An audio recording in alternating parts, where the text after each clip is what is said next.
Bon, et bah si c'est pas maintenant, ce sera jamais. Bienvenue sur le credo de la chaîne. Yes. Donc écoutez, sans plus tarder, ça y est, on y est. Let's go.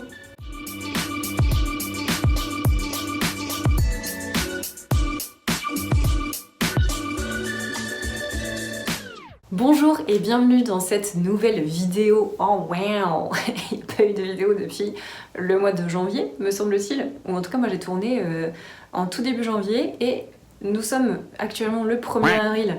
Écoutez, encore une fois, le credo de la chaîne fonctionne très très bien. Je me disais que c'était quand même dommage que je vous parle pas de toutes ces lectures que j'ai faites l'année dernière. Alors certes, au début de l'année, j'avais eu le temps de vous faire quelques points lecture, il me semble, où j'avais pu vous partager un petit peu plus en détail les lectures que j'avais faites et surtout ce que j'en avais pensé, parce que c'est quand même sympa d'avoir des retours sur les livres plutôt que de vous présenter la couverture et puis voilà, pas ouf. Donc me voilà pour faire un récap en mode tier list, première fois que je fais ça sur la chaîne. Donc écoutez, on verra ce que ça donne. J'ai pas du tout réfléchi au préalable où est-ce que j'allais mettre les livres et vu que vous le savez peut-être maintenant, ça fait déjà plusieurs fois que je le répète, j'ai une mémoire nul à chier. Donc j'espère que je vais me rappeler de tous les livres dont je vais vous parler brièvement parce qu'on en a une petite quantité quand même à passer en revue. Je ne sais plus, bah voilà, exemple parfait du fait que j'ai une mémoire de merde. Je ne sais plus combien j'ai lu de livres exactement l'année dernière. Il me semble entre 70 et 80 si je ne m'abuse. J'avais hésité à vous mettre les livres dont j'avais déjà parlé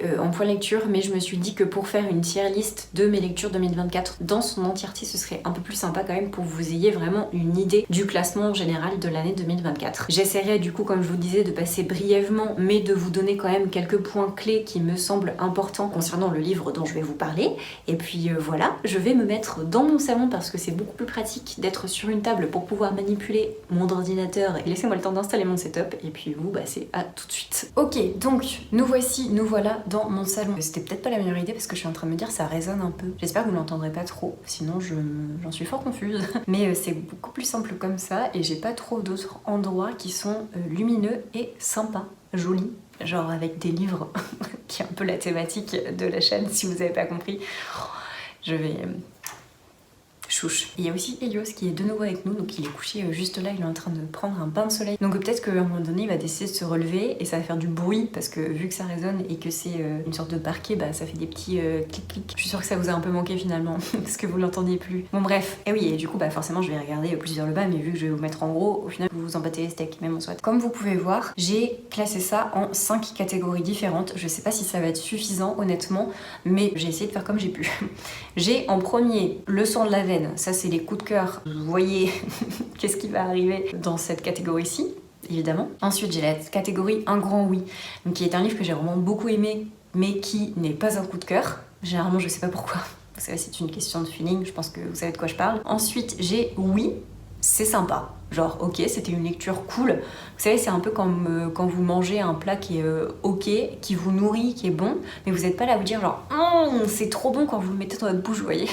Je trouve que c'est un peu pareil. Le livre, ça va quoi. Ensuite, j'ai Bif Bof. Je pense que ça parle assez bien. C'est un livre qui n'est pas affreux, mais pour moi, c'était pas incroyable et ça l'a pas trop fait de mon côté. Et ensuite, j'ai C'est Ciao, ou alors là, c'était soit un abandon, soit... Ah, est-ce que j'ai mis les abandons? Je suis pas sûre que j'ai mis les abandons. C'est pas grave. Soit, bah du coup, c'est un livre que j'ai pas du tout aimé et qui n'a pas du tout fait pour moi, mais que j'ai quand même continué. Et je voulais juste aussi vous dire que les livres que vous voyez, donc les couvertures, c'est dans l'ordre chronologique de mes lectures de l'année. Voilà, donc sans plus tarder, on va commencer parce qu'on a du pain sur la planche. Je vais commencer par La Dame en blanc de W. Wilkie Collins, que j'ai beaucoup aimé. C'était chouette, donc je vais le mettre dans un grand oui. C'est le premier livre qui va mêler thriller, enquête, gothique et un autre genre il me semble, donc si vous avez de l'appétence pour ce genre-ci, ça peut être sympa d'aller voir la genèse.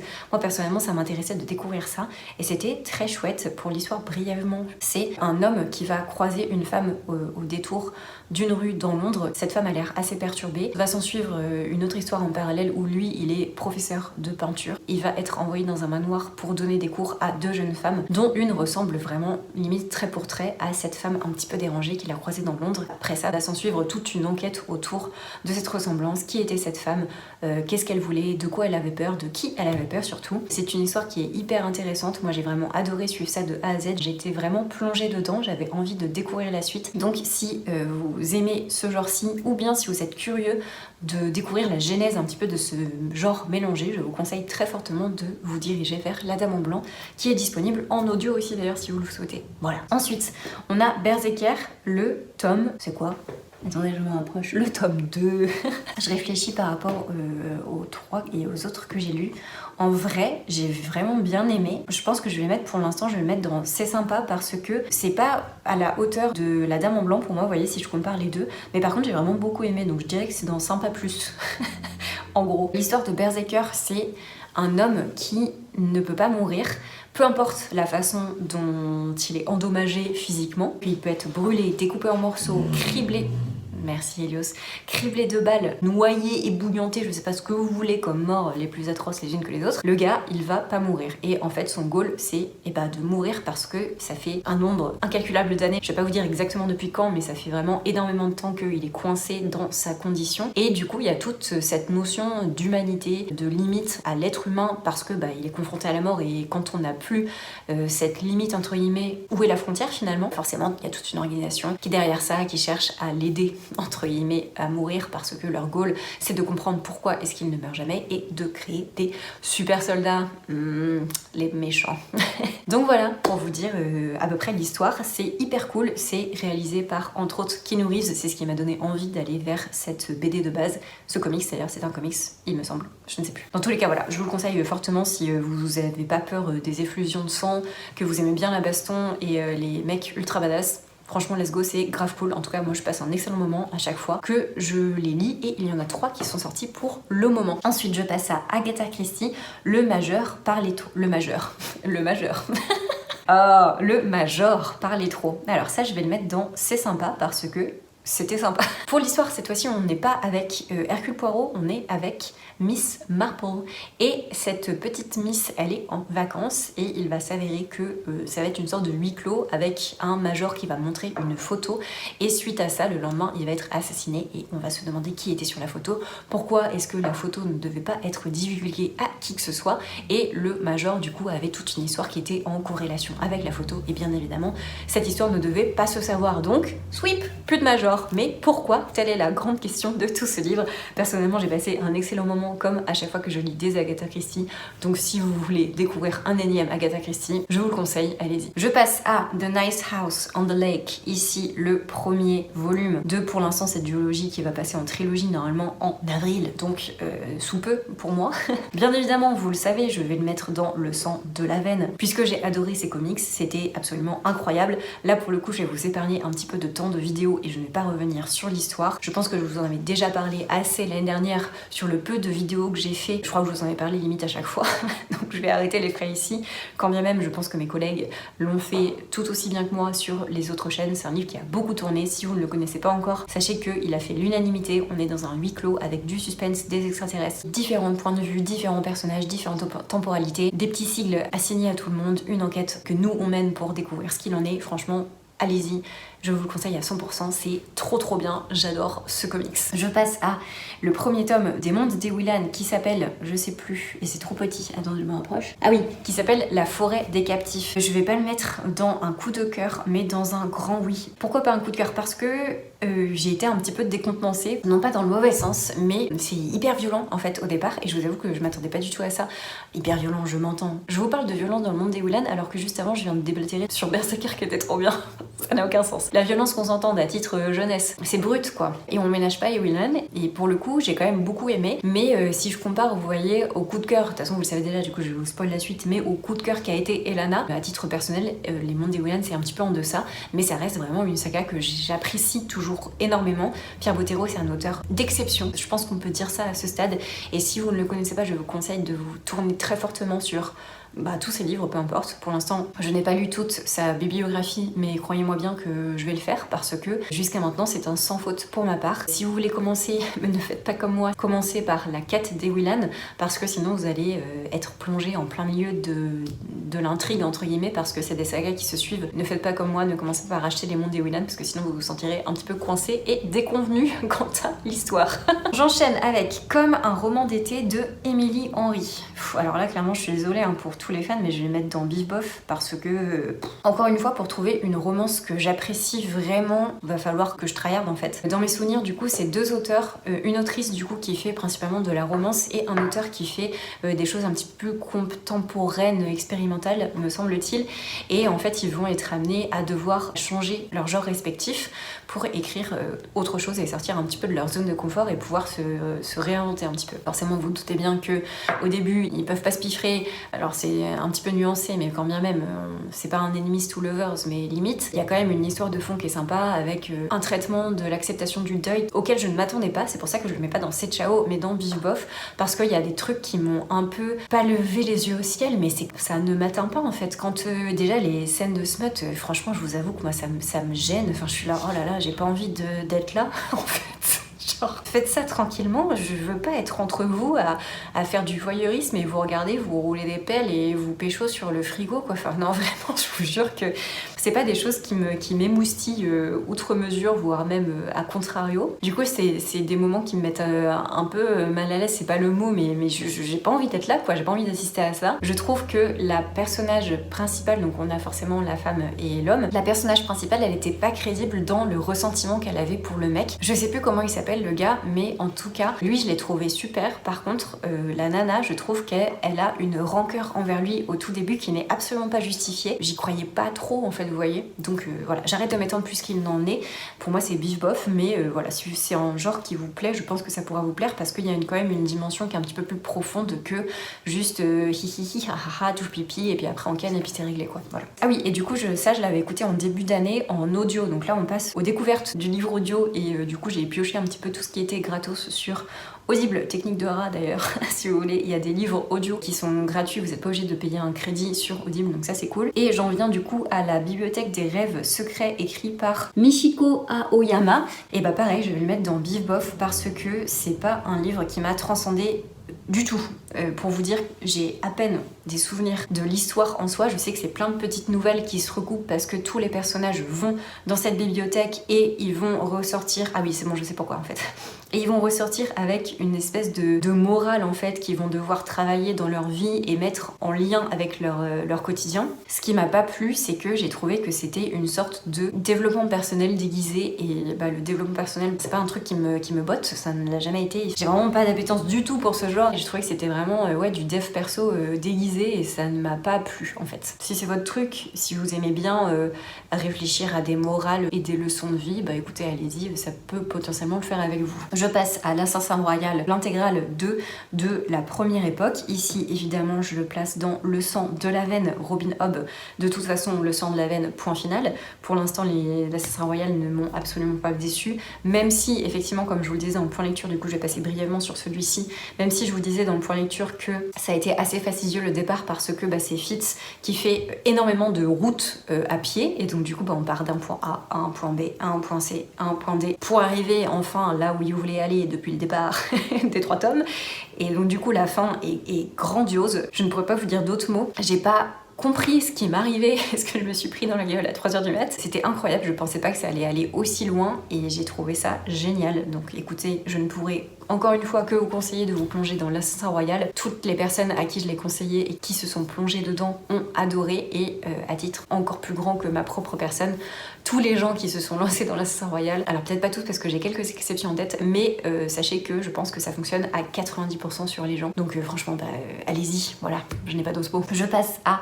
je me rappelle même plus de comment ça s'appelle. Ah oui, c'était le One by Day, le 5 sur le Riddler. Là, je vais le mettre dans C'est sympa parce que honnêtement, je n'ai déjà plus beaucoup de souvenirs de cette histoire, hormis que on avait un point de vue intéressant sur le passé et le futur. Il me semble que j'étais revenue dessus en point lecture, donc encore une fois, je vais pas m'attarder parce que si je regarde, ça fait déjà un peu plus de 20 minutes que je suis dessus et on n'a pas fait beaucoup de livres. Donc voilà, c'était sympa.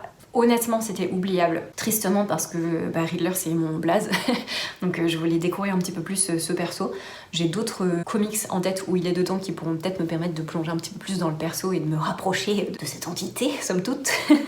Mais voilà, en tout cas, celui-ci, il était très court, donc très facile à lire, mais très oubliable. malheureusement. Et je sais pas si c'est Tom King. Tom King qui l'a écrit et Mitch quelque chose que je n'arrive pas à lire, c'est trop petit, qui était certainement au dessin. Je passe au Fantôme de l'Opéra, que j'ai écouté aussi en audio. Là je le mets dans un grand oui, puisque j'ai vraiment beaucoup aimé découvrir ce texte de Gaston Leroux. Pour l'histoire très brièvement, on est dans l'opéra et c'est un livre qui a été grandement inspiré de faits réels, où on a du coup une sorte de fantôme qui sème la zizanie dans tout l'opéra parce qu'il a des conditions de vie et des demandes qui sont faites au directeur, et si ces demandes ne sont pas respectées, et ben il commence à semer la zizanie, il y a des meurtres qui sont faits, il y a une cantatrice qui perd sa voix, enfin bon, il y a plein de choses qui se passent, tout ça affilié au fantôme, et on va découvrir au fur et à mesure toute cette histoire de fantôme, qu'est-ce qui se cache en dessous, est-ce que c'est vraiment un fantôme, est-ce que c'est autre chose, ou quelqu'un du moins, et j'ai beaucoup aimé toute cette limite très fine entre la réalité et le fantastique, j'ai trouvé ça super cool. En plus de ça, du coup j'ai pas envie de vous spoiler, mais j'ai trouvé que tout ce qui était derrière le fantôme,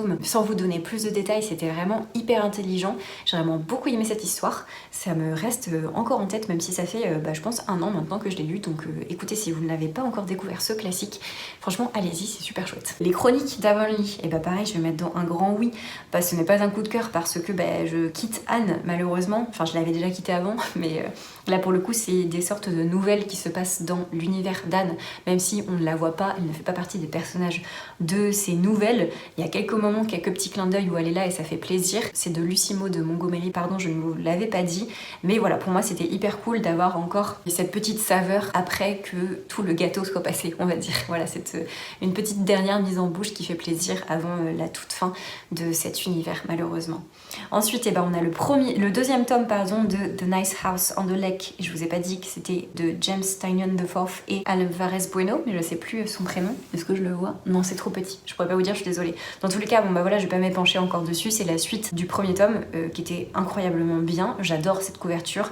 Le trait est sublime. C'est vrai que je voulais oublier de vous le dire, ça. Je trouve que le trait est sublime. Les dessins sont extrêmement bien faits. Encore une fois, voilà, je vais m'arrêter là. Mais si vous voulez vous plonger dedans, allez-y. C'est let's go. Je serai le feu de Digli. Je vais le mettre très honnêtement dans oui c'est sympa, même si il est à la frontière entre Bif Bof et oui c'est sympa. Pourquoi je le mets dans oui c'est sympa? Parce que c'est toujours très agréable de découvrir les textes de Digli affiliés aux poétesses, ainsi que les dessins qu'elle a fait en fonction de chaque poétesse. Ça c'était hyper cool. Par contre, et c'est pour ça que j'hésitais à le mettre entre Bif Bof, les textes en soi, donc la poésie, c'est là que je me rends compte que ce n'est vraiment pas mon truc, et du coup je me suis fait chier en fait. Je suis désolée de le dire, mais c'est terrible. J'aimais bien découvrir la vie des poétesses qui sont retranscrites dans ce recueil avec la patte de Digli, comprendre pourquoi est-ce qu'elles se retrouvaient là en fait et quelle a été leur vie, et c'est très bien de les mettre en lumière, et c'est pour ça que je trouve ça cool quand même que ce genre de livre existe. Mais à titre personnel, la poésie, ça me fait chier. Alors oui, il y en a certaines qui m'ont un peu plus touchée que d'autres, mais j'avais pas, vous voyez, des élans émotionnels en mode oh mon dieu c'est sublime, je chiale ma race quoi, pas du tout. Donc c'est pour ça que je le mets dans oui c'est sympa, mais vraiment pas mon truc quoi, je le sais maintenant. Les 5 blessures qui empêchent d'être soi-même, c'est ciao. Ah, j'ai loupé tellement il veut pas, voilà. Allez, merci, bisous. Ça, c'était pas possible, vraiment, je n'ai pas du tout aimé ce livre. J'ai trouvé que c'était prendre des raccourcis. Ça partait dans quelque chose de complètement onirique, trop bizarre. C'était très cantonné à si tu as ce problème-ci, c'est lié à ton père. Si tu as ce problème-ci, c'est lié à ta mère. Enfin, j'ai l'impression de lire le complexe d'Oedipe, mais sous différentes formes. Ça m'a pas du tout plu. Franchement, j'y suis allée par curiosité parce que on entendait beaucoup parler. Et encore une fois, le développement personnel, même si je sais que c'est pas pour moi, il y a peut-être des exceptions. Et je me suis dit que ce livre était tellement plébiscité par à peu près tout le monde que pourquoi pas me lancer dedans, et juste pour la science. Écoutez, j'ai envie de vous dire, on le lit. Sauf que ça l'a pas du tout fait. J'ai vraiment pas du tout aimé ce livre. Il est même très oubliable pour moi. Je me rappelle juste, comme je vous disais, des points que je n'ai pas aimés, et ça s'arrête là. Je n'ai tiré aucune leçon de ce livre. Pour moi, c'est non. La douleur de Marguerite Duras. Là, je vous en avais vraiment beaucoup parlé en point lecture, je me rappelle. Je vais le mettre dans un grand oui parce que j'ai vraiment aimé le fait que sa plume, que j'ai trouvé très crue de prime abord dans le premier livre que j'ai lu d'elle, qui était L'Amant. Donc, comme je disais, sa plume était complètement en adéquation avec le sujet du texte qui parle de la Seconde Guerre mondiale et de la brutalité de la Seconde Guerre mondiale. Donc là pour le coup j'ai trouvé qu'il y avait une espèce d'osmose entre la façon dont elle écrit et le sujet qu'elle traite. J'ai vraiment adoré ce livre, c'était très très chouette. Je vous le conseille très fortement si vous aimez des textes classiques avec une plume forte, incisive et très crue. Franchement allez-y. En fait on sait pas si c'est autobiographique ou biographique d'ailleurs parce que c'est quelqu'un, mais du coup il y a vraiment cette frontière entre réalité et roman qui n'est pas tangible et j'ai trouvé que c'était d'autant plus percutant concernant le sujet parce que c'est un sujet qui a vraiment existé. Donc voilà, j'ai trouvé que ce livre était très intelligent de la manière dont ça a été écrit, de la plume qui a été utilisée, et bah le traitement forcément du sujet est tout aussi intéressant que le reste. Voilà. Je passe à Charles Dickens qui est un chant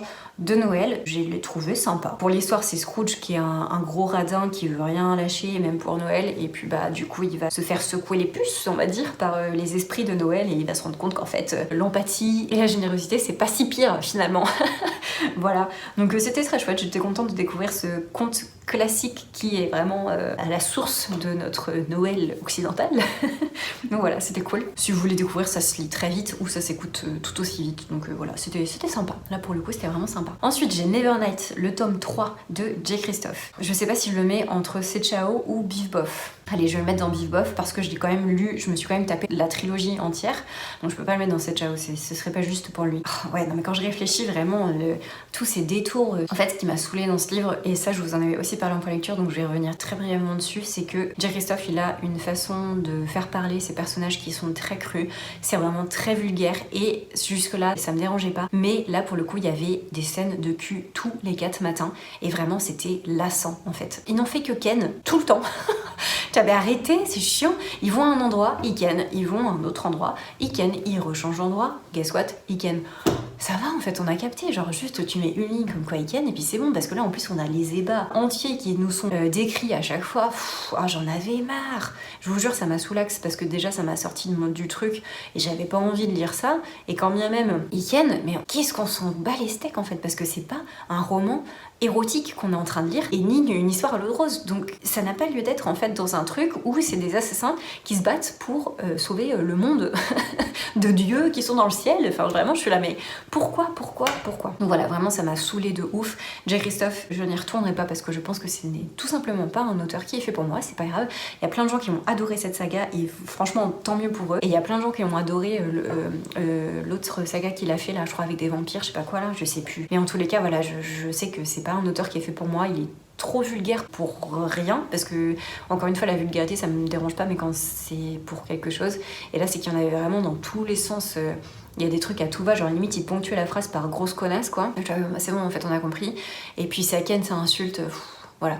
Donc non merci. Le Serment des Lampions, écrit par je ne sais plus qui, je vais le mettre dans oui c'est sympa. Je vais m'excuser si T-Books regarde cette vidéo parce que c'était un livre qu'il avait vraiment adoré et c'est grâce à lui d'ailleurs que j'avais commandé ce livre et que je l'avais lu dans la foulée. J'ai trouvé que le dessin était hyper cool, c'était très joli, c'était très sympa. Mais malheureusement c'est pas une histoire qui me reste en tête. J'ai trouvé que le sujet de fond qui était, c'était pas vraiment le passage à l'âge adulte, mais c'était l'évolution psychologique d'un enfant si vous voulez. Mais en fait j'ai trouvé que c'était hyper biscornu.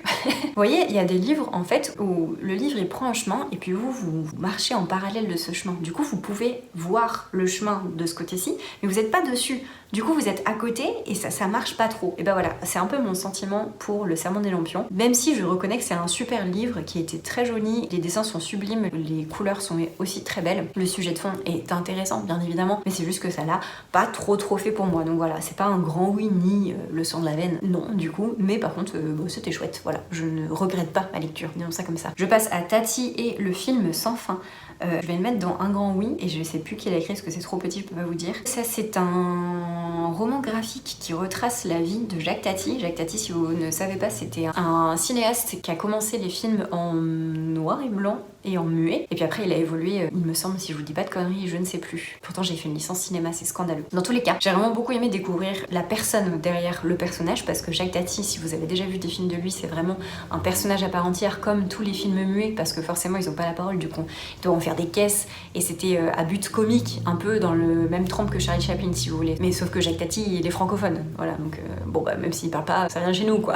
Donc j'ai trouvé ça hyper cool, c'était une BD hyper intéressante que je vais garder pour sûr et que je vais relire parce que bah, forcément il en est passé entre et puis j'ai certainement oublié des infos. Si ça vous intéresse de découvrir la vie de Jacques Tati de façon assez ludique finalement parce que bah, c'est des dessins et c'est quand même plus sympa à suivre que de lire une biographie écrite, voilà, bah, je vous le conseille, franchement allez-y. J'ai ensuite le premier tome de Le Comte de Monte Cristo, le fameux, le seul et l'unique. Est-ce que je vais redire encore une fois à quel point j'aime ce livre? Je ne pense pas, mais en tous les cas, Le sang de la veine, c'est une certitude. Alexandre Dumas, un écrivain encore une fois d'exception, je pèse mes mots. Si vous voulez y aller, franchement, je vous le conseille très fortement. C'est trop bien. Ensuite, oui, je passe vite parce que j'en ai fait des tartines et des tartines hein, sur ce livre, donc je vais arrêter. Ensuite, je passe à Emily de New Moon, que je vais placer en un grand oui parce que j'ai adoré me replonger dans la plume de Lucy Maud de Montgomery. C'était vraiment très agréable de retrouver sa plume, de retrouver cette vision du monde qu'elle a. Je trouve que cette autrice, elle a vraiment un regard sur la vie très spécifique qui nous fait voir les petites choses du quotidien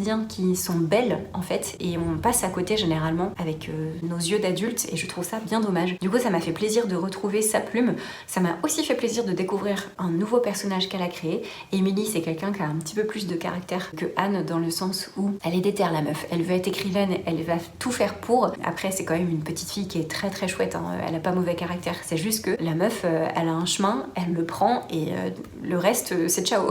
Du coup elle est vraiment très droite dans ses bottes et très en accord avec ce qu'elle veut être. Du coup c'était très chouette de découvrir cette petite fille remplie d'ambition et les autres personnages qui gravitent autour d'elle sont aussi hyper cool. Donc voilà, c'était vraiment très très chouette. Je le mets clairement dans un grand oui. On a évidemment le second tome de Alexandre Dumas, donc deuxième tome qui va dans Le sang de la veine, évidemment, voilà. L'un ne va pas sans l'autre, hein, j'ai envie de vous dire, c'est une histoire complète, même si c'est divisé en 2 tomes parce que c'est très long, vu que c'était sous format feuilleton, le mec il a dû écrire des lignes et des lignes, mais voilà, je vais pas m'attarder là pour sûr, Le sang de la veine, incroyable. Ensuite j'ai le premier tome des Royaumes Invisibles, si je ne m'abuse, qui s'appelle La princesse sans visage, je vais le mettre dans C'est sympa. Pour l'histoire, c'est une sorte d'elfe, je sais plus ce que c'est pas une humaine en tout cas, c'est une sorte de faille. Pareil, je l'ai écouté en audio, je les ai pas en physique les deux. Donc cette petite meuf là, on commence l'histoire où elle est dans une sorte de maison, elle se cache un petit peu du reste de la population parce que elle a une malédiction qui fait que quand elle enlève le masque qu'elle porte, les gens deviennent fous et s'entretuent ou se mutilent jusqu'à la mort. Donc bah pour éviter ça, elle porte un masque tout du long et elle se cache et évidemment vous vous doutez bien que bah, elle va pas rester cachée bien longtemps.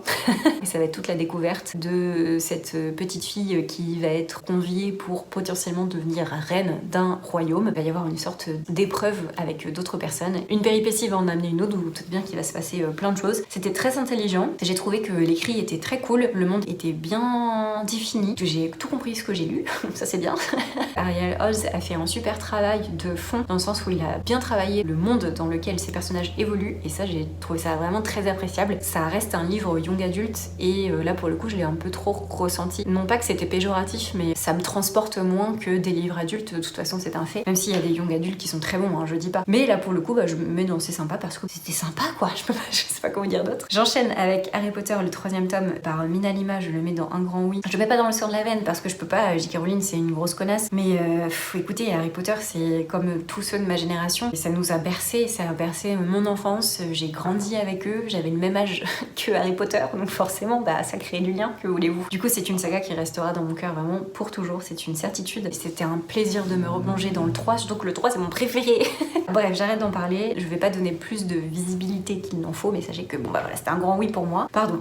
Je ne suis pas parfaite. J'ai le second tome des Mondes des Willan que je vais aussi mettre dans un grand oui parce que c'était la suite que j'ai tout autant aimé que le premier. C'était vraiment très très chouette, j'aime toujours autant les persos. L'histoire elle avance toujours aussi bien, le rythme est toujours aussi bon grâce à l'auteur qui gère extrêmement bien son rythme, j'ai envie de vous dire. Donc très très bien. Wonder Woman Historia, je vais le mettre dans un grand oui pour les dessins, mais pour l'histoire j'aurais mis dans C'est sympa parce que malheureusement c'était oubliable, je ne m'en rappelle plus très bien, donc c'est pour ça que j'oscille entre les deux, mais j'ai tellement été subjuguée par les dessins où c'est tout un collectif, ce n'est pas qu'une seule personne. Si vous allez feuilleter le livre, vous verrez qu'il y a toute une liste de dessinateurs et de coloristes qui ont taffé sur ce projet et c'est juste sublime. Il y a certains livres graphiques, je mets tout dans la même case, qui m'ont marqué de par leurs dessins et ce livre en fait vraiment partie. Rien que pour ça, je pense que ça vaut le coup. Ensuite j'ai, comme par magie il me semble, de Tom Felton. Je vais le mettre dans C'était sympa parce que c'était sympa. Voilà, j'ai pas grand chose d'autre à dire, c'est juste Tom Felton qui nous raconte sa life quand il était sur le tournage Harry Potter. C'est très sympa pour les anecdotes, c'est très sympa parce que ça nous replonge dans un monde de la nostalgie. Mais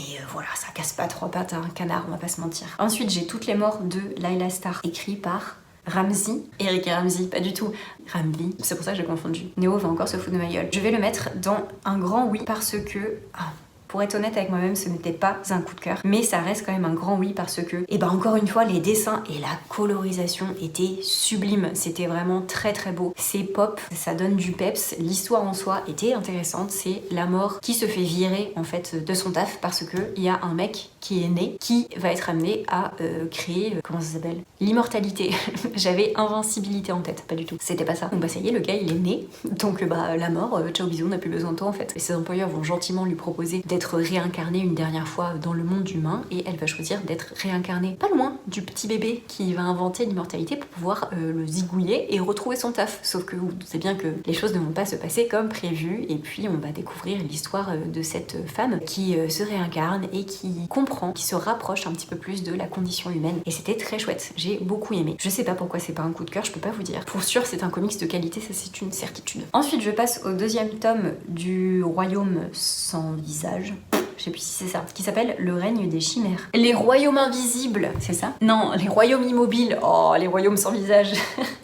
Pas du tout. C'est les royaumes immobiles. Tout est dit, ça c'est très bien parce que j'aime bien les livres où ça soulève beaucoup de questions mais ils répondent à toutes les questions et ça on aime bien. Et ce livre 2 le fait vraiment très bien. Pour vous dire, bah, c'est juste la suite de cette petite meuf avec son masque qui continue ses péripéties somme toute. Je vais pas aller plus loin que ça parce que bah, sinon ça vous spoilerait le premier et on ne veut pas de spoil sur cette chaîne. Donc je m'arrête ici mais sachez que voilà, j'ai trouvé ça très sympa aussi. Même avis que le premier, franchement ça n'a pas changé et c'est une duologie qui reste à niveau donc ça c'est cool aussi. L'Agakure, ouais non si c'était sympa de découvrir ça. Là pour le coup pareil, je vous ai fait une vidéo spéciale. Ce livre il apparaît dans les livres les moins bien notés de ma palle. Ce livre avait une note catastrophique. Vraiment je crois qu'il avait 12 ou 13, un truc comme ça et sur Livradix c'est très très nul. Personnellement j'ai bien aimé découvrir tout ce qui était la voix du samouraï, toute cette façon de penser qu'ils avaient à titre sociologique, c'était très intéressant. Voilà. If We Were a Villain de ML Rio, là pareil je vais le mettre dans C'était sympa parce que sur le coup j'ai bien aimé. C'était une lecture très divertissante. J'ai trouvé ça cool de suivre ses élèves. C'est un Dark Academia qui se passe dans une université. Bon jusque là rien de nouveau sous le soleil avec un Dark Academia. Forcément il y a quelqu'un qui est mort et ce qui était cool c'est que il y avait cette sorte de patte shakespearienne qui nous accompagne tout le long du livre parce que c'est des étudiants de théâtre donc forcément ils sont vraiment plongés à fond dans le théâtre, dans Shakespeare surtout et voilà pour ça c'était très sympa mais c'est pas un livre qui m'a marqué outre mesure en fait tout simplement donc c'est pour ça qu'il se retrouve pas un petit peu plus haut. Ensuite je passe à 6 couronnes écarlates de je ne me rappelle plus qui. Je vais le mettre dans...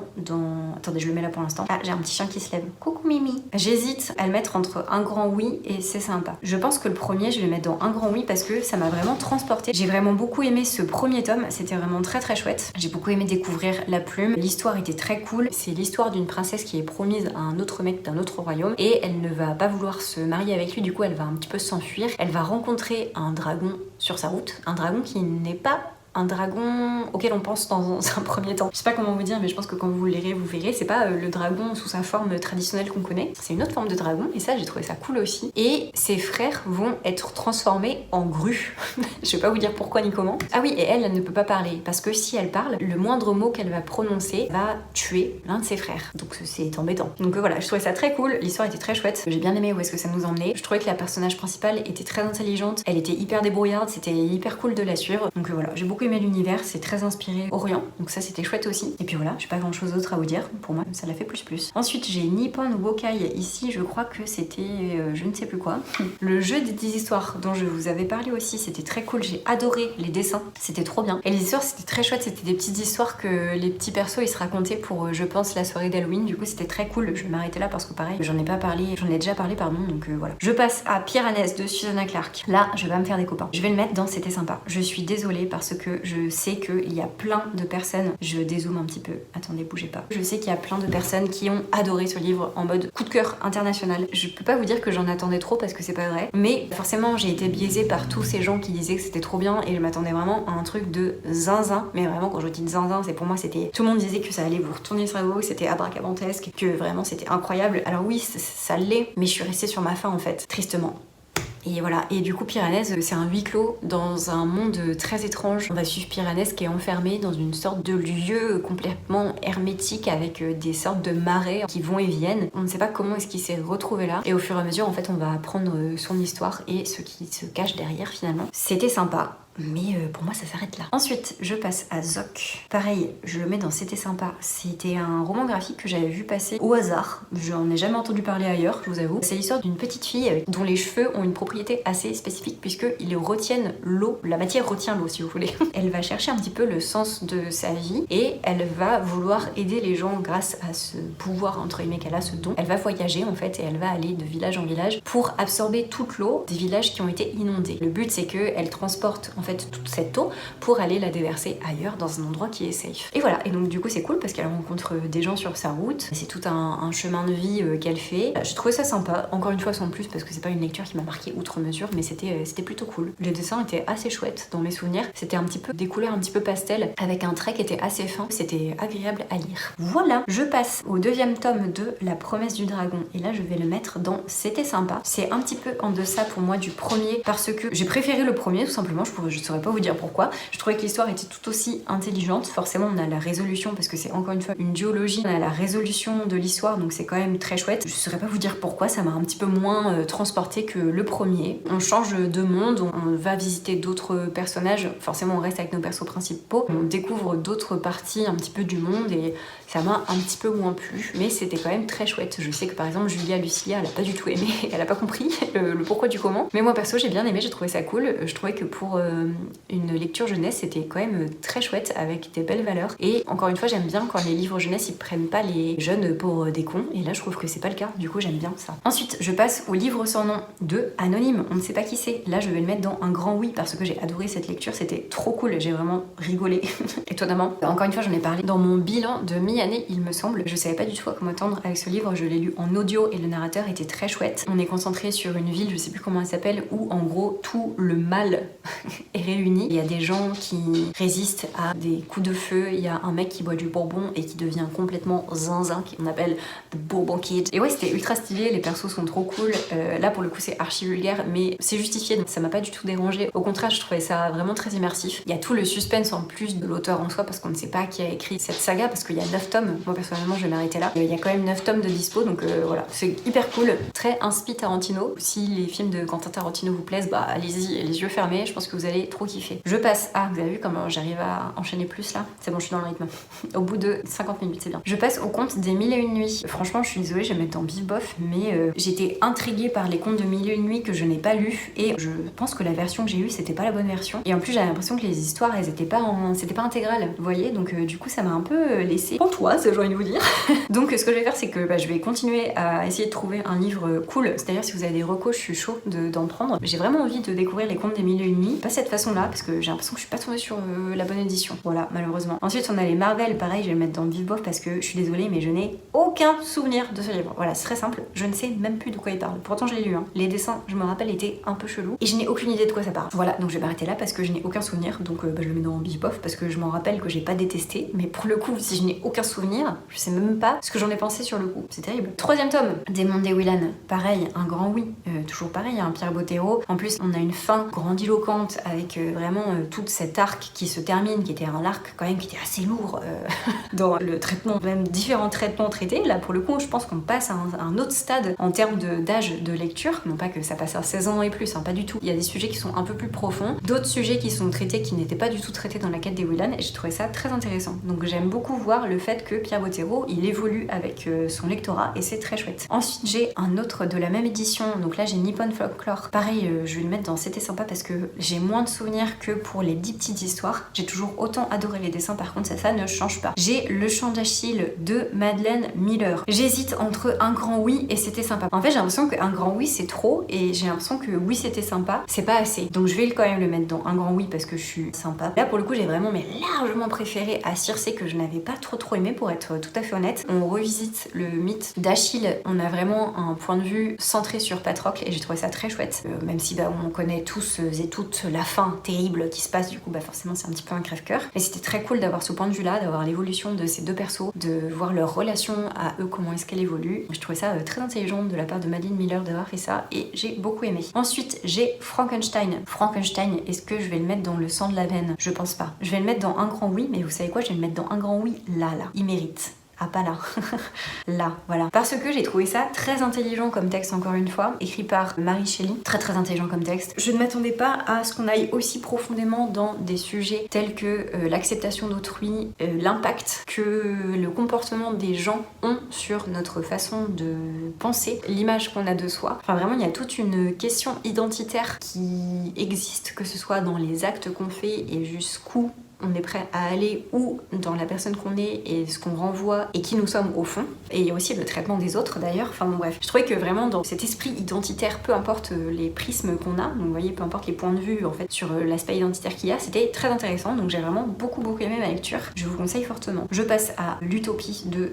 Thomas More, c'est ciao. J'ai pas du tout aimé ce livre. Encore une fois, je l'ai lu par curiosité en audio. Vraiment, ça ne m'a pas du tout plu. Je n'ai pas du tout adhéré à l'Utopie de Monsieur More. Némésis de La Cité, le tome 2. J'ai trouvé ça bif bof. Putain, ça me fait mal de faire ça parce que c'est N.K. Jemisin et N.K. Jemisin, c'est le sang de la veine pour moi. Donc du coup, vraiment, je suis trop déçue. Mais ouais, ce deuxième tome, ça l'a pas trop fait pour moi, je vous avoue. En plus, c'était censé être une trilogie de base et parce qu'elle travaillait sur autre chose, elle a voulu terminer quand même sa saga. Et donc, on sent qu'elle a été beaucoup plus vite. Et je dirais pas que c'est bâclé parce que c'est pas vrai, mais on sent qu'il manque des trucs et que la résolution elle se fait quand même assez vite malgré tout. Et j'ai envie de vous dire tout ça pour ça en fait. Tristement. Donc voilà, ça me fait chier, mais il est là. Elana, faut qu'elle remonte, Elana. Ah, attendez. Ah bah non. Elana, tu vas là, toi, ma biche. Le son de la veine. Of course, je l'aime d'amour. Je ne vais pas revenir une énième fois parce que j'ai l'impression que ça fait 5 ans que je vous en parle. Mais en tout cas, le sang de la veine, Pierre Bottero, le pacte des marches ombres. Elana, ce personnage que j'affectionne de tout mon cœur. Incroyable. Les valeurs transmises, incroyable. Tout est trop bien. Les histoires extraordinaires d'Amy LTR. Je vais le mettre dans bif bof parce que honnêtement ça ne m'a pas marqué outre mesure. J'ai trouvé qu'il y avait certaines histoires qui étaient un petit peu grossières. Il y a certaines histoires qui m'ont plu, ça je vais pas dire, c'est pour ça qu'ils se retrouvent pas dans cette chao. Mais voilà, dans l'ensemble j'ai pas trouvé ça incroyable vraiment. J'ai pas passé un mauvais moment, hein, mais il y a des fois où j'étais là, oui, bon, d'accord. On a compris, peut-être que j'étais pas le public cible non plus, mais je pars du principe que les contes, même si c'est centré pour les enfants, je pense que les adultes, ils peuvent s'y retrouver et apprécier tout autant. Donc il y a des histoires que j'ai appréciées comme je le voulais de base, mais il y en a d'autres où vraiment j'ai trouvé ça pas foufou, quoi. Ensuite, Le Seigneur des Anneaux, l'intégrale, je vais les mettre dans un grand oui. Ce n'est pas un coup de cœur pour moi, mais j'ai vraiment adoré l'histoire du Seigneur des Anneaux. Je ne l'avais jamais lu en livre, donc c'est chose faite, je suis ravie.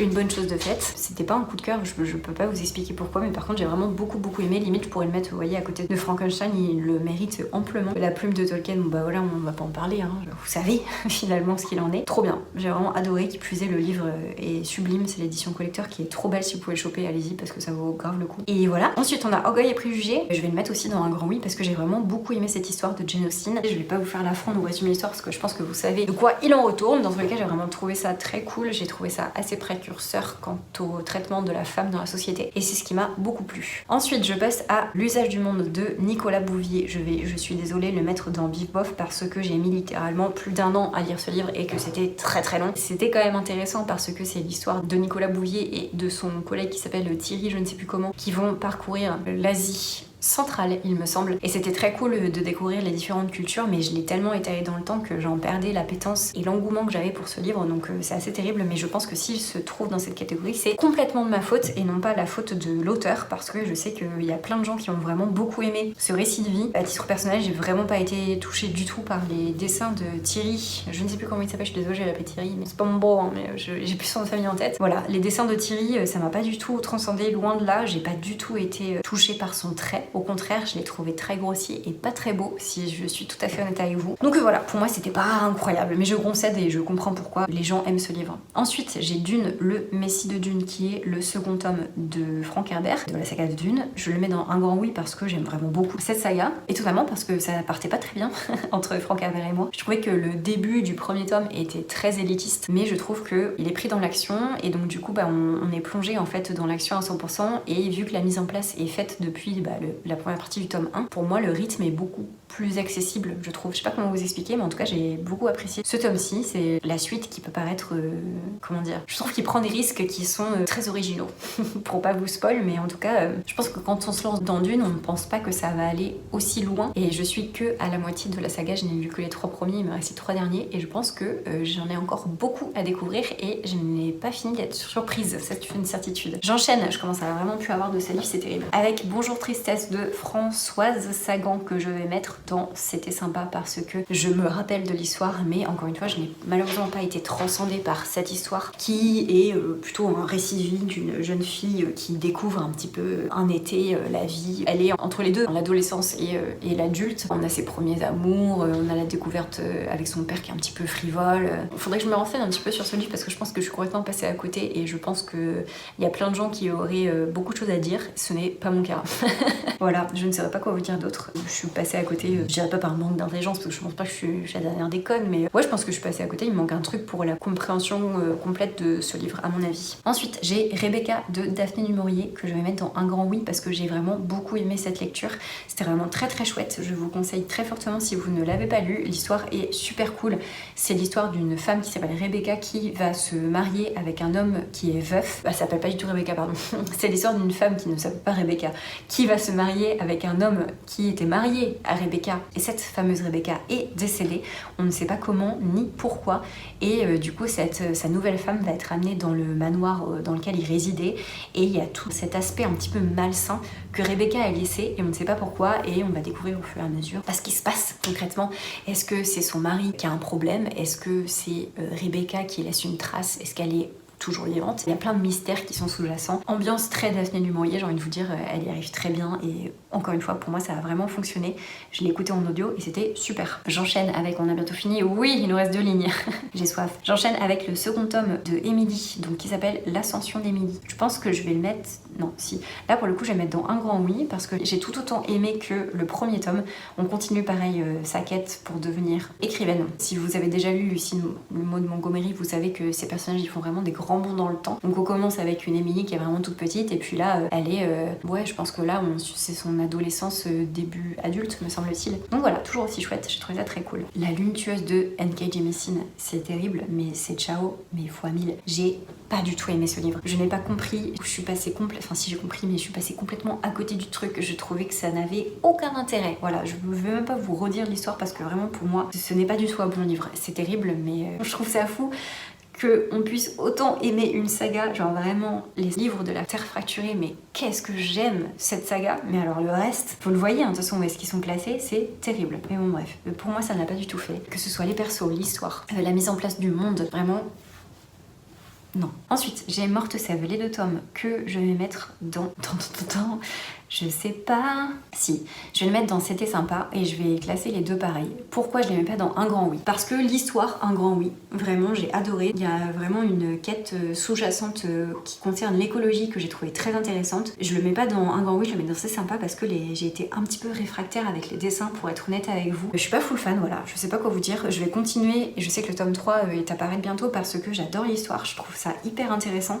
Mais vraiment les dessins, ouais, les dessins des personnages surtout, j'adhère pas trop. L'histoire, c'est les éléments qui sont représentés par des sortes d'entités qui sont immenses et qui traversent comme ça le temps et l'espace. Et à un moment donné, il y a une entité qui va être blessée. De là va s'en suivre toute une quête pour essayer de sauver un petit peu le monde finalement. Donc voilà, j'ai trouvé ça très très cool. Ensuite, j'ai Psyché et Eros que je vais mettre dans C'était sympa parce que c'est une réécriture de mythe de Psyché et Eros qui était cool. Mais vraiment, je vous avoue que j'ai pas grand chose à vous en dire parce que je pensais qu'il y aurait un parti un peu plus féministe de prix et ça n'a pas été le cas d'après moi. Et du coup, c'était très young adulte quoi finalement. Mais c'était cool, par contre ça s'est bien lu, je dis pas, hein, vraiment. Au même titre que finalement, vous voyez au-dessus les royaumes immobiles, hein, vraiment c'était cool. Voilà. Ça a défilé par contre tout seul. Fouip, vraiment. Si vous voulez un livre qui se lit vite, qui parle de mythologie, allez-y, ça va tout seul. Je passe à Une Terre promise de Barack Obama. Je vais le mettre dans un grand oui parce que j'ai vraiment beaucoup aimé découvrir tout l'envers du décor des présidents des États-Unis. C'était vraiment très très cool. Je l'ai écouté en audio. C'est un énorme pavé, donc je pense qu'en audio ça peut être une chouette alternative si vous n'avez pas envie de vous plonger là-dedans, ce que je comprends parce que c'est quand même très conséquent et très chargé en informations. Mais j'ai trouvé ça hyper intéressant. Je passe au Voyage de Shuna de Hayao Miyazaki. Je vais le mettre pareil dans un grand oui parce qu'il y avait une portée écologique qui était hyper intéressante. Les dessins de Miyazaki, clairement, on crache pas dessus, c'était sublime. La colorisation, c'était comme si c'était fait au crayon de couleur, c'était vraiment très très beau, j'ai adoré. Je passe à l'héritage de l'Esprit Roi. Là, je vais le mettre dans C'était sympa. J'ai bien aimé l'histoire, c'était cool. C'est l'histoire d'une personne, on ne sait pas vraiment qui est cette personne. Il a des démons qui sont accrochés à lui et c'est un mage qui est très puissant. Son but, c'est de dealer un petit peu avec les entités qui peuvent exister dans le monde. Et donc, c'est le mec de l'empereur, il est envoyé à certains points et tout. Et on va se retrouver en fait dans cette histoire un petit peu entremêlée. J'ai trouvé que le worldbuilding était très chouette. On sent que vraiment que l'autrice, elle a vraiment taffé son truc et qu'elle a vraiment été chercher des liens entre les choses. Et ouais, c'était travaillé, c'était très cool. Je dis pas que c'est un grand oui parce que ça m'a pas marqué outre mesure. Vous voyez, je me rappelle même plus de la fin, c'est pour vous dire. C'est terrible. Je me rappelle que sur le coup, j'avais vraiment beaucoup aimé ma lecture. Je pensais que c'est une saga. Ça ne l'est pas, ou alors je ne le sais pas, mais en tout cas, ça s'est suffi à lui-même dans mes souvenirs. Même si je me rappelle pas de la fin, je me rappelle que ça m'avait contenté, dirons-nous.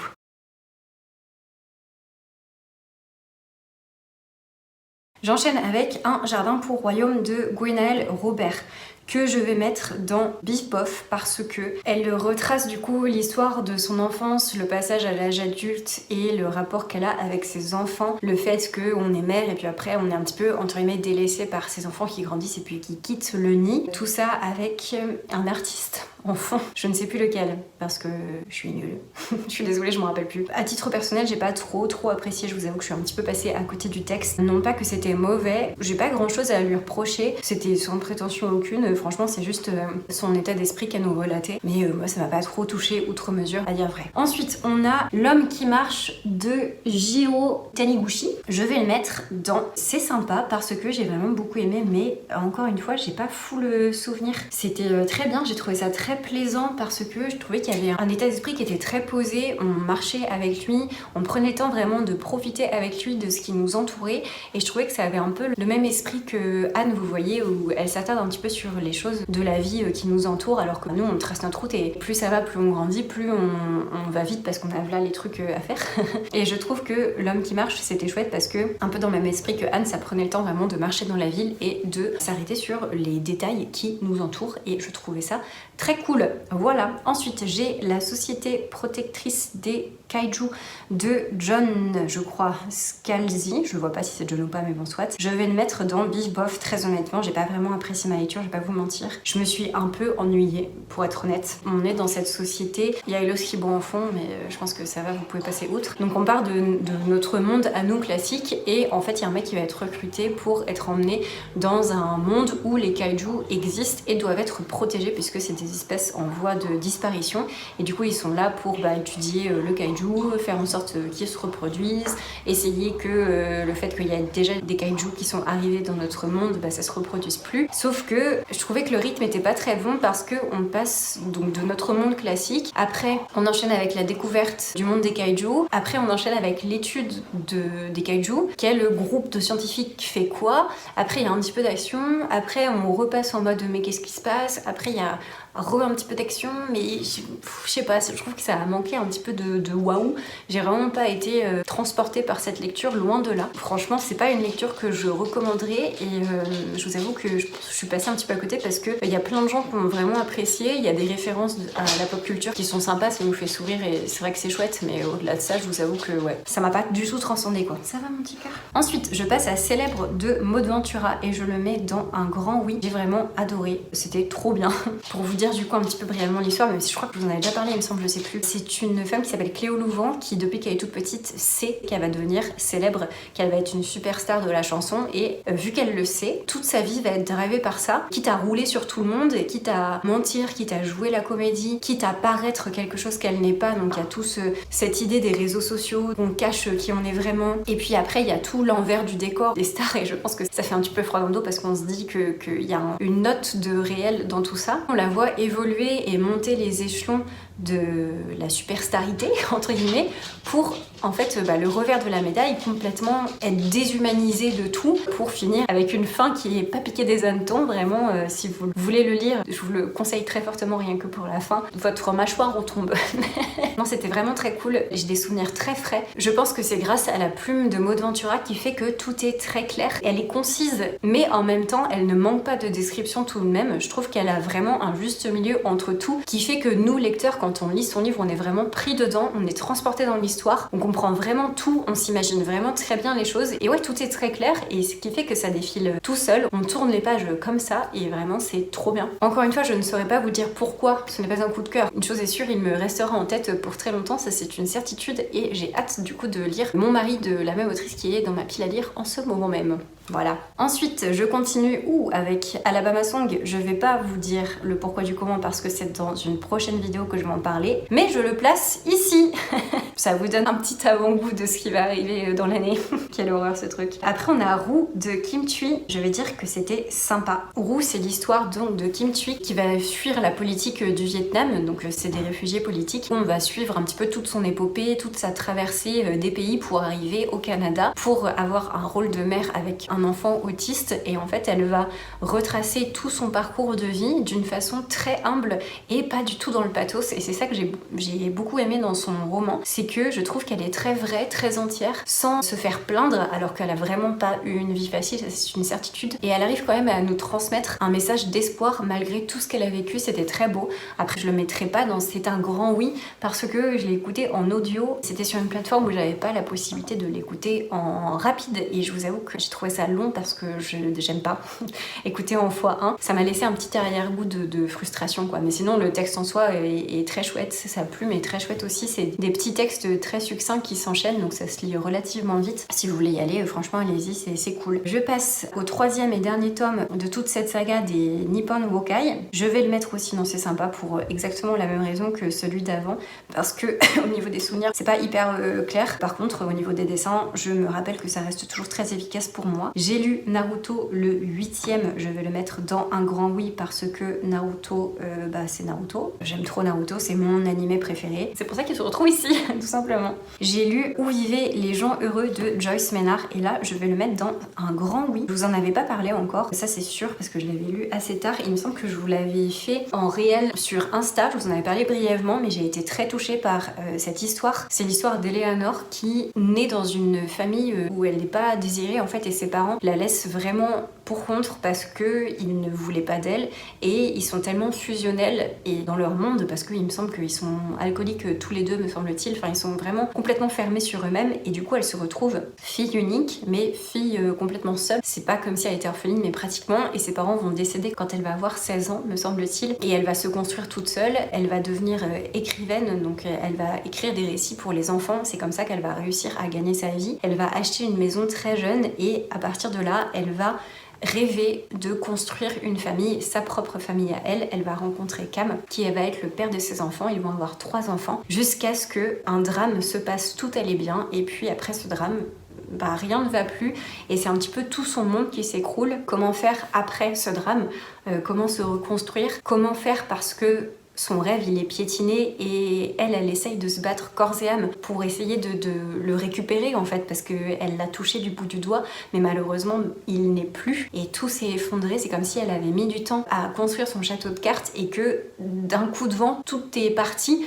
Mais les cartes elles sont déformées, du coup c'est impossible de les remettre en place comme c'était avant et je l'ai trouvée hyper touchante, vraiment elle était très vraie finalement et c'est un livre du coup qui traite beaucoup du pardon envers les autres, du pardon aussi envers soi-même, l'acceptation de soi-même, de ses désirs, qu'est-ce qu'on veut ensuite, la réalisation de ses rêves, qu'est-ce qui se passe après, comment est-ce qu'on deal avec tous les aléas de la vie et vraiment j'ai trouvé ce livre très très touchant, voilà. Et c'est pas un coup de cœur, encore une fois je pourrais pas vous expliquer pourquoi mais par contre pour sûr c'est un grand oui, ça c'est une certitude. J'enchaîne avec Happy Endings que je mettrais dans franchement un grand oui parce que sur le coup c'est ce dont j'avais besoin et ça a rempli le job, c'était très chouette. Il y a 3 petites histoires différentes qui finissent bien forcément vu que ça porte bien son nom. Perso je l'ai lu dans une période où c'était pas full ambiance et du coup c'est tout ce dont j'avais besoin. Finalement j'ai répondu à mon désir et je l'ai lu et ça m'a fait du bien et c'est pour ça que je le mets dans un grand oui parce que je trouve qu'il y a des livres qui n'ont pas besoin d'être incroyables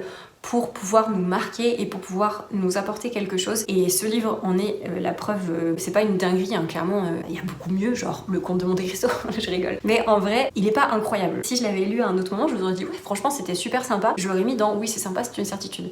Mais là, vu que j'étais dans un moment de down fort, j'ai voulu aller chercher quelque chose qui allait me faire du bien, qui allait un peu, vous savez, un peu m'envelopper, et ça a répondu à 100% à mon appel. Et bah, c'est ce genre de livre que j'ai envie de vous conseiller quand il y a un truc qui va pas et que vous avez besoin d'un ou trois petites histoires toutes douces qui juste vous font du bien, qui sont drôles, qui apportent des messages positifs, qui finissent bien, où il y a une fin heureuse et où on n'est pas en full dep, où on n'est pas en train de chialax sa mère. Ça fait plaisir. Donc rien que pour ça, c'est vraiment un grand oui. Et en plus, l'autrice est française, si je ne m'abuse, c'est Lucie quelque chose, mais je sais plus son nom de famille et c'est trop petit pour que je lise. Ensuite, La Maison des Feuilles de Mark Z.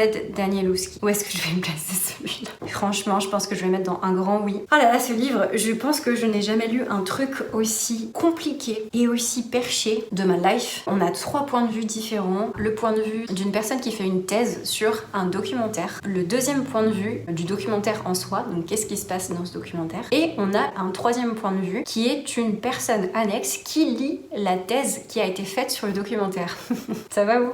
Et donc du coup on a ces 3 points de vue qui gravitent ensemble. Là pour l'instant vous vous dites ok, c'est assez classique somme toute. Sauf que le problème entre guillemets c'est que ces points de vue ils vont être complètement entremêlés dans le récit. Il va y avoir des chassés-croisés genre en plein milieu de phrase. Le documentaire c'est le documentaire qui se passe dans la maison. Et dans cette maison, pour vous dire le postulat du documentaire, c'est le mec qui s'appelle Navidson. Donc Navidson qui fait le reportage va emménager dans cette maison avec sa famille pour recommencer à zéro parce qu'avec sa femme c'est pas tip top. Et donc du coup ils se donnent une dernière chance pour essayer de résolver leur vie de couple. Ils emménagent dans leur maison, ils essayent de prendre leur marque, c'est le cas, et ensuite ils se rendent compte à un moment donné qu'il y a une pièce supplémentaire qui n'était pas là avant. Sauf que quand ils mesurent toutes les pièces, ça donne un certain chiffre, et quand ils mesurent la maison de dehors, la maison est plus petite de l'extérieur que de l'intérieur. À partir de là, la pièce va changer, ça va migrer, ça va devenir un couloir très sombre où il fait tout noir, il fait super froid, il y a rien qui se passe, enfin, on sait pas trop où ça mène, il y a une sorte de grognement en fond, on sait pas d'où ça vient, est-ce que c'est quelque chose, est-ce que c'est une bête qui se cache, on sait pas. Et au fur et à mesure, ce couloir, ils vont l'explorer et ils vont se rendre compte que ça descend sur des kilomètres et des kilomètres et des kilomètres. Genre les mecs, ils y passent des mois, je sais pas si vous vous rendez compte, des mois. Donc ça veut dire que c'est aussi grand que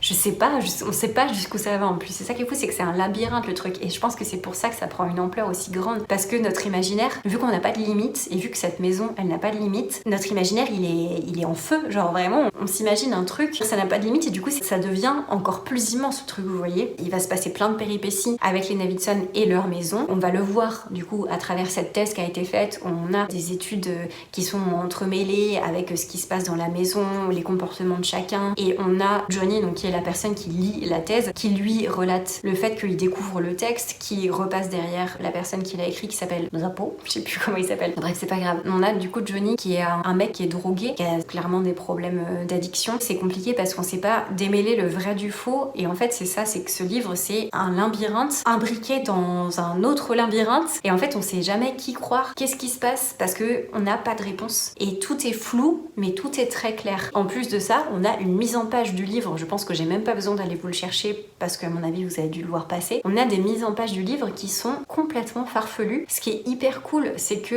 toute la mise en page est en adéquation avec ce qui se passe dans le livre. Donc ça veut dire que déjà, chaque récit entrechâssé a sa typographie spécifique. Le mot maison est toujours bleu dans le livre, et ça, je ne sais pas pourquoi, je vous avoue. Tout ce qui est en rapport avec la mythologie, le Minotaure, c'est en rouge. On a des annexes qui font des pages et des pages. On a des carrés où il faut lire avec un miroir, mais en fait, on se rend compte que c'est relié, donc on n'est pas obligé de prendre un miroir finalement. Enfin, vous verrez bien par vous-même. Et ce qui est aussi trop chouette, c'est que quand ils font des explorations, les écritures vont en fonction de l'exploration. Il y a une sorte d'implication supplémentaire du lecteur qui est hyper prenante. Et les pages, elles défilent tout seul, très honnêtement. Le début est fastidieux, et d'ailleurs, c'est un livre qui le dit. La première phrase du livre, c'est ce livre n'est pas pour vous. Je trouve ça quand même assez ballsy. Et honnêtement, ça m'a retourné le cerveau. J'ai pas envie de m'étaler de ouf parce qu'on a encore quelques livres à voir et c'est une vidéo qui va être très longue. Si vous voulez que je vous fasse une vidéo dédiée, au pire dites-le moi. Mais honnêtement, je pense que vous avez déjà pléthore de vidéos sur internet qui parlent de La Maison des Feuilles parce que ça a retourné la planète entière. Je pense que tout le monde, tous ceux qui l'ont lu, savent que c'est une expérience à part entière. Chaque personne qui l'a lu, je pense, pourra dire qu'il n'a jamais lu ça ailleurs et c'est un fait. Et rien que pour ça, l'auteur a fait un taf de zinzin. En tout tous les cas, sachez qu'il faut s'accrocher, c'est pas un livre clairement qui est fait pour tout le monde, ça c'est une certitude. Mais par contre, si vous êtes intrigué, si le fait de vous plonger dedans, vous n'êtes pas à 100% réticent, si vous avez besoin d'un petit kick supplémentaire, et ben dites-vous que moi je suis votre petit kick supplémentaire pour vous dire franchement, allez-y, persévérez, même si le début il est fastidieux, qu'on a du mal à comprendre. Johnny, en vrai, il est assez imbuvable au début, du coup c'est un peu compliqué, mais quand vous êtes pris dans le jeu et que vous êtes vraiment focus sur ce livre, je vous conseille de pas lire d'autres livres à côté. Moi j'ai fait l'erreur au début et ça m'a mise un peu dedans, et après je l'ai mis en pause pendant 3 mois pour le reprendre, et quand je l'ai repris, je me suis dit je lis rien à côté parce que sinon c'est le piège, parce que c'est une lecture qui est difficile. Forcément, quand vous avez envie de prendre un temps de lecture, vous allez vers des livres qui sont plus faciles d'accès quand vous lisez à côté. Donc si vous ne voulez pas vous laisser le choix, ne lisez pas d'autres livres à côté. Essayez de vous pousser un petit peu aux fesses si l'envie est là, parce que si vous n'avez pas envie, ça sert à rien de vous forcer. Mais juste, ouais, essayez de vous motiver un petit coup pour vous dire vas-y, t'as un petit passage à passer, et puis après il faut juste laisser le temps de vous immerger dedans, laisser le temps à l'auteur de vous attraper et de ne plus vous lâcher pour que vous puissiez vous plonger vous aussi dans les méandres de la maison. Je vais m'arrêter là parce que j'en ai déjà beaucoup parlé pour ce livre. Ensuite j'enchaîne avec le tome 3 de Dune, que je vais mettre dans un grand oui, puisque jusqu'à maintenant c'est mon tome préféré. J'ai vraiment beaucoup aimé le tournant que le livre prend au fur et à mesure, je trouvais ça hyper cool. Ça va super loin, on prend en plus de l'ampleur, il y a toujours des complots politiques qui sont présents, et franchement c'est très très appréciable. Je trouve que plus les tomes avancent, plus je m'attache à cette saga, et plus c'est une saga qui fonctionne pour moi. Pour l'instant le tome 1 c'est celui-là que j'ai le moins aimé en vrai. Ça va crescendo, donc c'est trop cool, j'espère que ça va pas faire ça et puis ça. Mais si c'est le cas après, bon bah écoutez, c'est pas grave, c'est le jeu. En tout cas c'est une saga qui grandit dans mon cœur au fur et à mesure, donc vraiment Dune 3, trop bien. Ensuite on a Thomas Pesquet, La Terre entre nos mains, que je vais placer dans le sang de la veine, parce que je trouve que c'est un livre qui est d'utilité publique pour déjà se rendre compte du monde dans lequel on vit, parce qu'on a très vite tendance à rester enfermé sur notre vie quotidienne, sur notre routine, sur les lieux qu'on connaît, et c'est normal parce que de toute façon on peut pas vivre à cette échelle tout le temps, mais c'est bien parfois de prendre du recul et de se rendre compte du monde qui nous entoure, de la terre sur laquelle on vit, à quoi ça ressemble, à quel point elle est fragile, à quel point l'écosystème il s'est basé sur une très fine ligne, et que si on dépasse la ligne, c'est dead en fait. Il y a un parti pris écologique qui est pris aussi dedans par Thomas Pesquet, qui nous relate en fait certaines photos qu'il a prises à un certain moment de la vie, et puis après quelques années il repasse devant et puis il voit les conséquences humaines que ça a eu, et en plus c'est de l'espace, donc autant vous dire que c'est flagrant. Je trouve que c'est vraiment un livre qui est à mettre entre toutes les mains, sans mauvais jeu de mots, mais moi j'ai adoré personnellement, et puis les photos sont sublimes, vraiment. Thomas Pesquet il a fait un taf de ouf, parce que c'est pas son métier de base d'être photographe, c'est un passe-temps finalement. Franchement j'ai vraiment adoré ce livre, trop bien, et je l'ai pas vu beaucoup passer tristement, donc si vous voulez vous plonger un petit peu dedans, moi je l'avais eu sur Gibert en déstockage pour vraiment pas cher, donc franchement let's go, je vous le conseille, même en cadeau ça peut être chouette je pense, pour les gens qui aiment bien la photographie, qui aiment bien la nature, c'est hyper cool. On arrive à la fin, le parfum de l'impératrice, je vais le mettre dans C'est Ciao, je vous en avais parlé aussi, c'est un abandon pour moi, parce que bah juste je suis passée à côté de l'histoire aussi, enfin c'est même pas que je suis passée à côté, c'est que j'ai eu un profond désintérêt pour tout ce qui se passait. Je trouvais que c'était un peu maladroit, dans le sens où le pitch de base est intéressant, c'est une meuf qui fait partie de... c'est quoi déjà? Je m'en rappelle pas. Ah si, le truc d'été, l'impératrice elle se fait un peu chier, et du coup elle veut un nouveau parfum. Alors me demandez pas pourquoi, moi quand je me fais un peu yesh, je vais pas chercher des nouveaux parfums même en soit, et elle va lancer un défi à tout le monde, et la personne qui va trouver le parfum aura, je pense, droit à une récompense adéquate, j'ai envie de vous dire. Donc cette petite meuf là va partir en quête d'une fleur qui amène un parfum spécifique avec 2 autres personnes, et l'histoire prend place dans un monde où il y a eu une sorte d'énorme raz-de-marée, je pense, qui a séparé un petit peu les terres en archipels différentes. Ils vont voyager d'archipel en archipel à la recherche de cette fleur, et forcément vous doutez bien qu'il va se passer des péripéties. Je trouvais que ce pitch de base était intéressant, mais je trouvais que c'était fait maladroitement entre guillemets, parce que j'avais l'impression que on avait pris une loupe et qu'on avait vraiment mis cette loupe sur nos persos principaux, et que tout autour c'était un peu dans un bocal, qu'on avait tout mélangé comme ça. C'était un peu brouillon, hop, on met tout ça dans le bocal, on a notre petite loupe, et puis des fois on fait le dézoom sur le bocal tout brassé, et puis après on revient. Ça m'attrapait pas quoi. Genre vraiment j'étais là genre qu'est-ce que je suis en train de lire. Après je soulève, et j'ai soulevé ça aussi la dernière fois que je vous en ai parlé, le fait que le vocabulaire est recherché, qu'on a un vrai champ lexical autour des odeurs, c'était hyper chouette, ça j'ai vraiment beaucoup apprécié pendant la lecture, c'était très cool. Mais au-delà de ça vraiment je suis passée à côté, et pour sûr là je ne continuerai pas la saga, c'est une certitude. Ah, le problème à 3 corps, là je vais clairement le mettre dans le sang de la veine, puisque je suis biaisée par le reste de la saga que j'ai lu entre temps. Mais je vous spoil, c'est une saga que que j'ai vraiment adoré. C'est un énorme coup de cœur, le premier 3 corps. La saga entière, j'aime trop. Je trouve ça brillant. Pour vous parler du premier tome en soi, on part de la Chine en 1960, de la révolution chinoise, mais dans le mauvais sens du terme, dans le sens où la science est proscrite et tous ceux qui sont en rapport avec elle sont maltraités, voire battus à mort. Ça va être le cas de notre personnage principal au début de l'histoire qui va voir son père se faire battre à mort sur la place publique. Ça va partir en fait de là et il va y avoir tout un effet papillon par rapport à cet acte qui va s'étaler sur des années et des années, puisque cette femme elle va continuer son parcours scientifique une fois que ce drame va se passer. Elle va se retrouver dans un endroit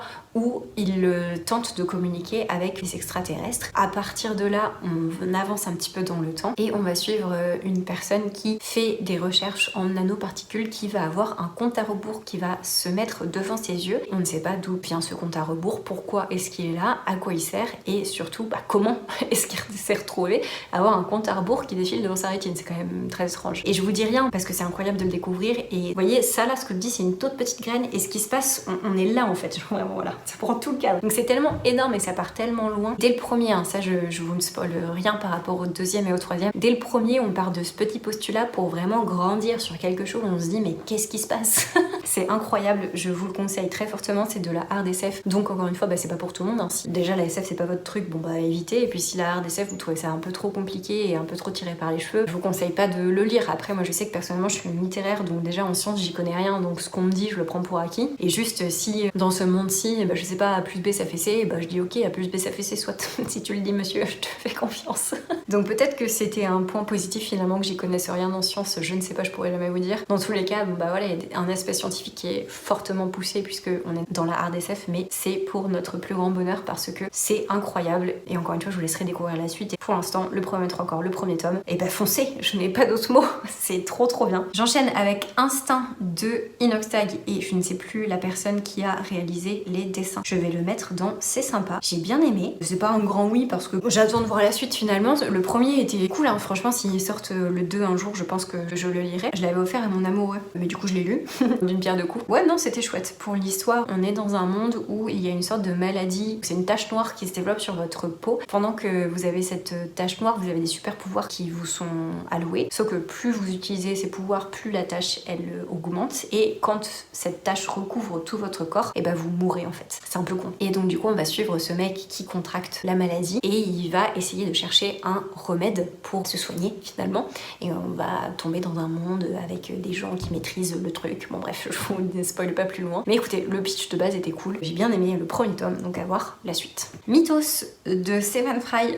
Honnêtement, je vais le mettre en bif-bof parce que si je l'avais pas écouté en audio, je pense que je l'aurais abandonné parce que ça m'a pas apporté grand chose très honnêtement. Ça retrace du coup tous les mythes grecs de base. Si vous y connaissez, si vous êtes fin connaisseur, non pas que je suis fine connaisseuse, ne me prenez pas à tort ce que je dis, j'en connais quand même un petit peu. Je suis pas néophyte sur la mythologie grecque et du coup je me suis un peu fait chier parce que c'était juste un réchauffé de ce que je connaissais déjà. Du coup ça m'a pas apporté grand chose. Il y a des fois où c'était rigolo parce que la plume de Stephen Fry fait en sorte qu'il apporte des petites pointes d'humour qui sont bonnes à prendre, c'était chouette. Pour moi ça n'a pas du tout cassé trois pattes à un canard et j'ai pas trouvé cette lecture grandiose. Il y a d'autres livres sur la mythologie que je trouve bien plus intéressants très honnêtement. Donc voilà. Haïku, celui-ci c'est le bruit de l'eau que je vais mettre dans le sang de la veine parce que j'adore cette collection Seuil là sur les haïkus avec différentes thématiques, c'est vraiment superbe. Là pour le coup, quand je vous disais tout à l'heure que les poésies en tant que telles je suis pas full fan, alors que les haïkus ça me touche mais beaucoup plus parce que je trouve que déjà il y a une certaine poésie qui est tirée dans très peu de mots et ça je trouve ça très fort. Et en plus ce qui est trop cool c'est qu'ils sont agrémentés à chaque fois d'un dessin inspiré du coup style japonais. Les dessins sont très beaux, j'ai forcément des préférences, il y en a certains que j'ai trouvé moins beaux que d'autres, j'ai envie de vous dire c'est normal. Il y a des planches que j'ai trouvé vraiment très belles. La thématique de l'eau j'ai trouvé ça très intéressant parce qu'il y avait plusieurs traitements qui pouvaient être faits, que ce soit la pluie, la neige, la mer, la rivière, etc. Bon, c'était très cool. Je vous conseille très fortement si vous aimez les beaux objets livres parce que déjà l'objet livre est très beau, enfin toute la collection est super jolie. Les haïkus c'est une sorte de poésie qui est méconnue parce que moi perso je connaissais pas avant d'être tombée dessus en librairie comme ça, genre pouf, c'est tombé devant mes yeux, j'ai fait waouh et je l'ai pris. Les haïkus je connaissais pas. Je dis pas que c'est pas parce que moi je connais pas que personne connaît. Tous les gens que je regarde sur l'internet, ils n'en ont pas parlé. C'est plus récurrent que je vois repasser par exemple Badigli ou des poèmes classiques entre guillemets. Les haïkus, je n'avais jamais entendu parler, mais écoutez, pour moi c'est quelque chose qui fonctionne beaucoup. Donc si vous êtes un petit peu dans le même cas que moi, je vous le conseille fortement. Vous avez plein de thématiques différentes, donc vous pouvez aller piocher là où ça vous intéresse le plus. On a presque fini. Il me reste La quête d'Amélie qui est le 3e et dernier tome de cette saga. Je vais le mettre dans... Franchement, j'hésite entre Oui, c'est sympa et Bif Bof parce que j'ai trouvé le temps long dans la première partie. Je vais le mettre dans C'est sympa parce que la fin rehausse un petit peu. Donc comme je vous disais, la première partie était longuette. On suit toujours Émilie, là qui est adulte, qui a des choix de vie à prendre et en fait je trouvais que ça tournait trop autour de toutes les histoires d'amour qui existent dans le patelin plutôt que sur sa carrière d'autrice dont on parle depuis le tome 1 finalement. J'étais putain mais Émilie là-haut. Je trouvais ça long et chiant et du coup j'avais envie qu'elle y arrive et on tournait autour de ce truc où il y avait des allers-retours tout le temps avec un énorme quiproquo qui n'en finissait pas pour au final après avoir une fin de partie qui est quand même vachement plus sympa. Forcément ça on arrive au dénouement donc à un moment donné bon bah voilà c'est quand même plus agréable j'ai envie de vous dire. Je trouvais que ce 3e tome était un petit peu en deçà des 2 autres malheureusement. Et je termine avec Complot de Nicolas Beuglé que j'avais placé dans un grand oui parce que j'ai vraiment beaucoup aimé ma lecture. Je pense que ce qui fait que je le place là c'est que je lis très peu de thrillers ou de policiers et du coup bah ça fonctionne très bien avec moi vu que je connais pas. J'ai pas en tête genre les rouages qui font qu'un thriller les gens quand ils se plaignent bon bah à la fin ils savent finalement.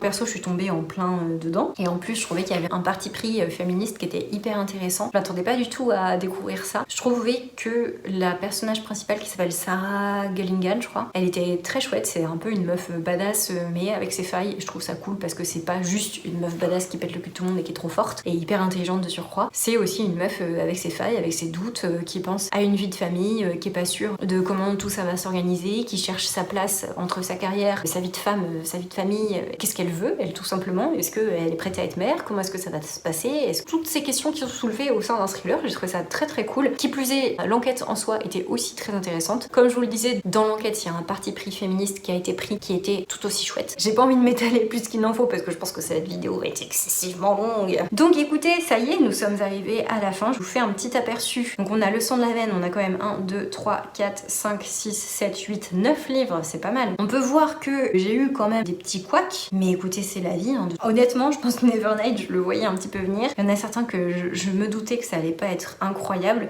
Bon bah laissez ciao, bah voilà, hein, on peut pas tout avoir, que voulez-vous. J'ai plutôt fait des lectures cool, en sachant qu'un grand oui, on n'est pas loin du coup de cœur. Donc non, mais si, c'était une très bonne année. Bon, eh bien ne vous étonnez pas si je n'ai pas la même tête et si mes cheveux ont poussé puisque il y a littéralement avril, mai, juin, juillet, août, septembre, 5 mois qui se sont passés, 5 mois de montage, toujours plus. Je suis désolée, mais j'ai réussi dans la finalité. Comme vous avez pu le voir, j'ai perdu mes rushs de fin de vidéo, donc je vous refilme cette outro pour vous remercier si vous êtes encore là parce que la vidéo, j'ai fini de la monter, il fait déjà 1h15, ce qui est énorme, j'ai jamais fait ça sur la chaîne. Je vous rattrape tout le temps manqué en une vidéo énorme, voilà. Ce sera toutes les petites vidéos que je vous ai pas faites en un bloc. Top. Quoi qu'il arrive, j'espère que cette vidéo vous a plu. Je vais m'arrêter là parce que elle se suffit déjà bien assez à elle-même. Et puis écoutez, moi je n'ai plus qu'à vous dire à la prochaine vidéo, je l'espère pas dans 9 mois. Et puis je vous souhaite évidemment, comme d'habitude, d'excellentes lectures. Bisous et j'espère que vous ça va quand même.